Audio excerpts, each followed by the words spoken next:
You already know the story before I tell it to you. Breaking Bad, along with its protagonist Walter White, has become deeply engraved within our current pop culture to the point where even those who have never actually watched the show have managed to digest the property through various critics singing its praises, seeing all the memes, and never hearing other people shut up about it. But is Breaking Bad really that good? Yes. Yes, it is. I think it captures something very specific about human nature and life struggles that many people, regardless of age, gender, or even that much life experience, can find something within the show to latch onto, especially those living in America and other Western countries. It's a show that delivers on expressing the dark fantasies that we perhaps wouldn't be able to live out in our own lives, but can watch vicariously as others do it, and yet at the same time, it never really glorifies it to a point where there's a lack of consequences. Every decision the characters make have a ripple effect that continues throughout its entire run. Every episode has a point, yes, even the Fly episode, but we're not talking about that today. And at 62 episodes total, it's just long enough to be able to invest in a worthwhile journey, but not too long that it wears out its welcome and gets old and stale. It also is incredibly unique in that it's able to expand on its concepts and characters to a degree that every season gets progressively better. Many shows peak early on or have that one season that stands out above the rest. But if you ask most Breaking Bad fans, the majority of them will say that the final season, season 5, is the best. And a few more will say season 4. And very, very, very, very few people would say season 1. However, season 1 is still excellent, and I can't understand those that say they weren't hooked by the very first episode. Because for me, I was on board right from the get-go. In fact, the first 3 episodes of season 1 are such a fucking roller coaster ride of intensity, dark humor, and an exploration on the human condition that was all I needed to get on board for the entire ride to take me into the very depths of despair. But in a fun way. So let's go back in time and take us to a simpler era, 2008, before the giant drug cartels, the prison assassinations, or meth empires, and let's look at what started this whole journey and why it seems to resonate so much with so many people. Episode 1 puts us into the perspective of our lead character, Walter White, beginning actually on his 50th birthday. This is a man who we recognize right away at being extremely intelligent. Some could say he could be teaching at esteemed colleges, but instead is working a grind at a high school teaching chemistry filled with students who don't respect him in the slightest. He's struggling to keep up with his bills, his oldest son is dealing with cerebral palsy, and his wife is currently pregnant with their second child. He's forced to work a second job at a car wash with a boss that always makes him stay late, and Walt, despite all of these things affecting him negatively, just accepts it. He is a docile and weak man that seems as though he will forever be unable to crawl out of this hole, making matters worse when he suddenly passes out, only to awake and be told that he's living with lung cancer and might not have that much longer to live, let alone the funds to pay the expenses to treat it. All of these things, I think, play into why Breaking Bad has become the phenomenon that it is, because Walter White, at first, represents that feeling of defeat, especially for those that believe that things are too far gone, that believe that they're unable to change their life situation. Their big opportunities are in the past, and all that is left is for them to ride out the rest of their lives hoping to support their family with what they can.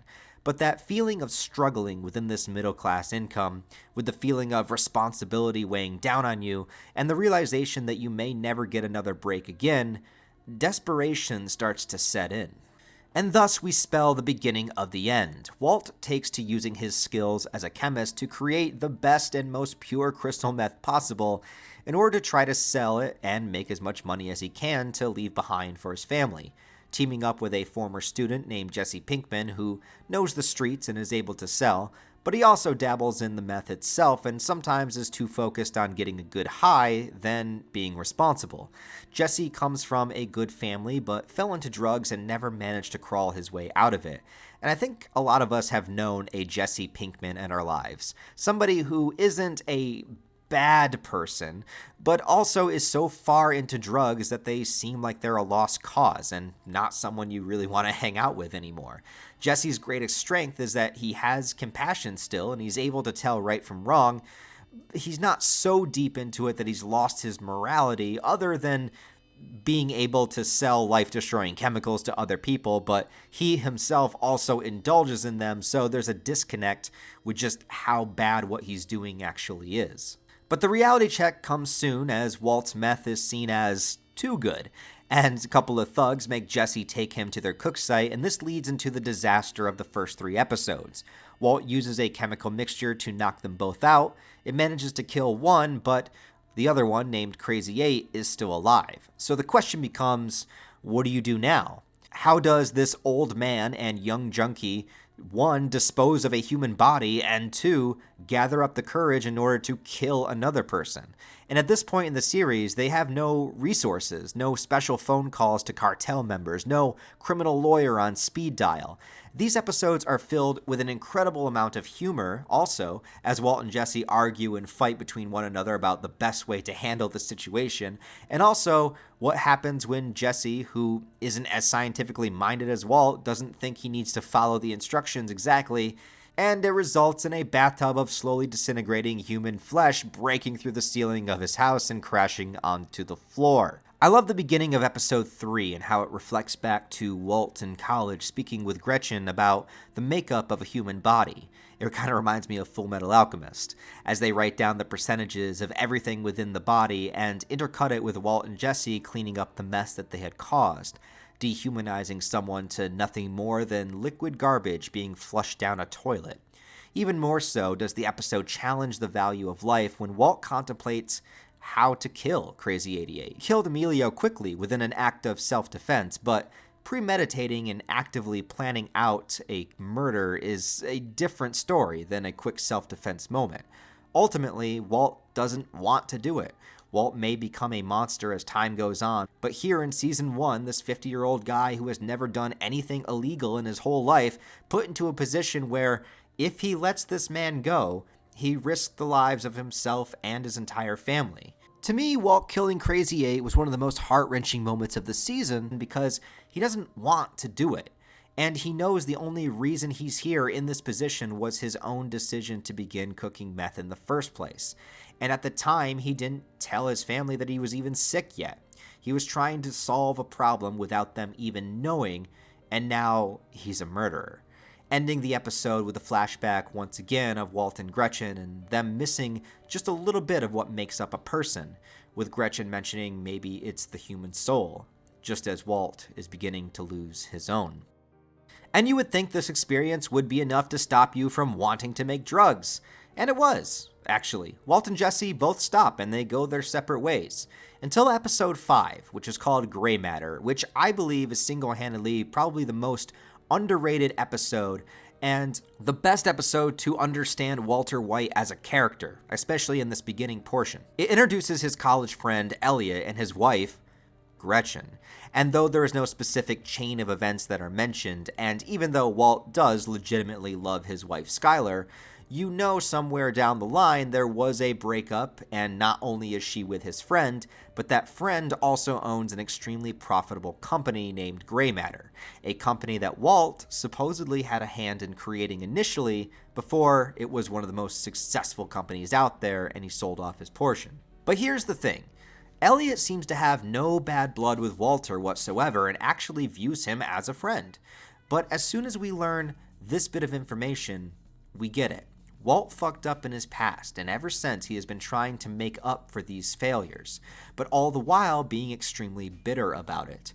And though he tried to ignore it, and he tried to ride through life, and he tried to just accept it, it burns him from within. Walt views himself just as, if not more superior than Elliot, that he is the one that deserves the success. He deserved the business. He deserved the legacy. But he would be too timid to ever bring this up. Until now. And while Elliot not only offers him a job and offers to literally pay for his cancer treatment, Walt turns him down.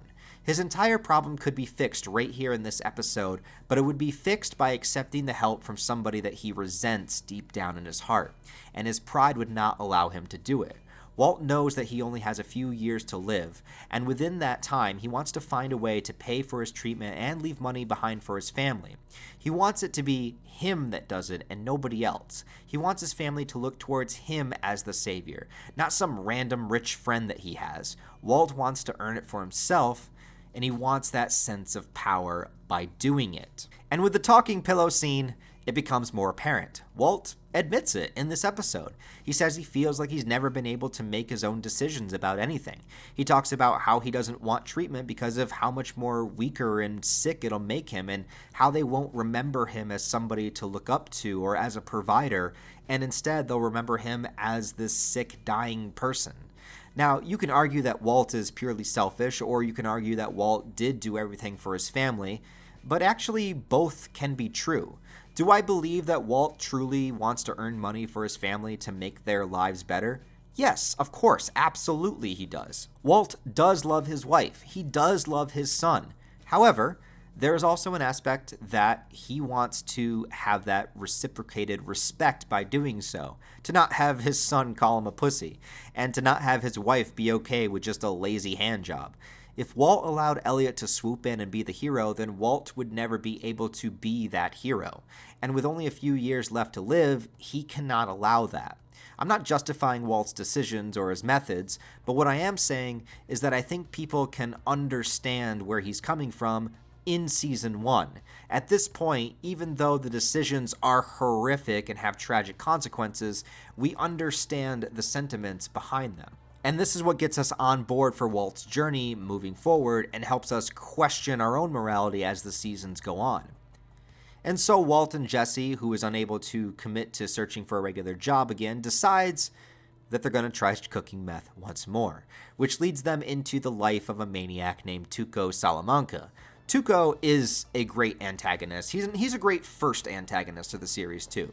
Because he's still low level enough that we aren't involved with anything too crazy yet, but he also has a reputation and is connected to one of the most dangerous families in the Breaking Bad universe.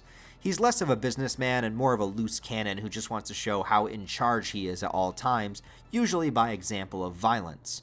One of the best moments is after Tuco beats up Jesse to steal the meth, Walt confronts him. And this is right after Walt shaves his head for the first time due to the chemo, and it introduces us into the next era of his life, calling himself Heisenberg and being willing to stand face to face with a true drug dealer. Walt is scared, he's out of his league, and he's physically much weaker than Tuco. But what he does have is his intellect, manufacturing a chemical compound to look like meth, but really, it's highly explosive. Walt throws some of it as an example and then threatens to blow all of them up, bluffing his way into getting Tuco to pay up for the drugs that he stole and to agree to future dealings. It's one of the most hype moments of the entire season. But Tuco isn't exactly one to be contained. In the season finale, he beats a man to death right in front of Walt and Jesse, basically showcasing to them that this is the world that they are locked into now, and this is the kind of man that they are doing business with. This psychopath is responsible for funding their operation, which again comes from Walt's recklessness of not wanting to sell the drugs piece by piece, but needing to sell it all at once. Now, there's also a lot of other characters that I haven't talked about because I wanted to focus mostly on Jesse and Walt, but Hank also becomes an extremely nuanced and important character. In Season 1, Hank is introduced as the outspoken brother-in-law of Walt, who just so happens to also work for the DEA. In the family dynamic, he represents that which Walt is not. Confident, working in a dangerous profession, somebody that his son Walter Jr. looks up to, and a guy that seems like he has his shit together. From the outside, anyway. Hank is investigating the new turnup of the super pure meth, but has no inclination towards Walt's involvement. Some people throughout the show's run wonder why Hank wouldn't suspect Walt, but I think it's pretty simple, because Hank already has a version of Walt in his mind. He views Walt as the world does, a simple and docile man, someone not even capable of being a criminal or killing a man in cold blood. We have Skylar White, Walt's wife, and I think that she gets a lot of shit from the fandom, but to be completely honest, I think a lot of what she does makes perfect sense from somebody in her position. In this season, she's pregnant, she has to deal with a condescending sister, and Walt disappears for hours on end only to find out that her husband has an extremely serious cancer. And as soon as she does, she begins trying her best to help him find the help that he needs. Is she the ideal wife? No, well, not to me. But Walt isn't exactly the ideal husband either. I think her character is just fine and not nearly the best the show has to offer, but a sensible person that makes decisions and asks the questions that make sense of what this person would be going through at the time. I honestly think that she's very overhated in the fandom. Marie, I'm not going to spend too much time on. She has a bit of a superiority complex. It's kind of hard to tell if she's being really nice or fake nice, and she likes to steal things. Walter Jr., I mean, he just acts like a regular 15-year-old kid. He's a little bit mouthy, but he's a good dude. He also loves pancakes, and so do I. Overall, Season 1 of Breaking Bad has to establish the reason why someone who has never broken a law would decide to start selling drugs, and I think the exploration of the inferiority and desire for some semblance of power that Walt experiences is brilliantly shown to us as the audience, and it's not just the cancer that does it. It's the culmination of many things, but the cancer is the catalyst that allows him to justify his actions. There's some serious shit that goes down this season. There's murder, needing to dispose of bodies, and the introduction of a criminal like Tuco. But compared to the future of the series, Season 1 is very tame. The show will eventually expand to full-on drug cartel operations and beyond, but I also enjoy these simplistic beginnings of just trying to understand a man like Walt and the whys and hows of the beginning of this insanity. If you're like me, you were hooked from the very beginning, but I always tell people, if you watch Season 1 and you didn't love it, but you're at least on board with the concept and the characters, keep going, because from here, there's nowhere to go but up. But as for the characters, they haven't even begun to experience the tragedy that awaits them. Let me know in the comments below what you think about Season 1 of Breaking Bad. Tell me your favorite episodes and also how this series affected you on your first watch. Who was your favorite character and how on board were you for their journey and Walt's journey at this point? Please let me know all of that, as well as like the video to help it in the algorithm. Other than that, guys, I hope you all have a wonderful rest of your day, and I'll talk to you next time.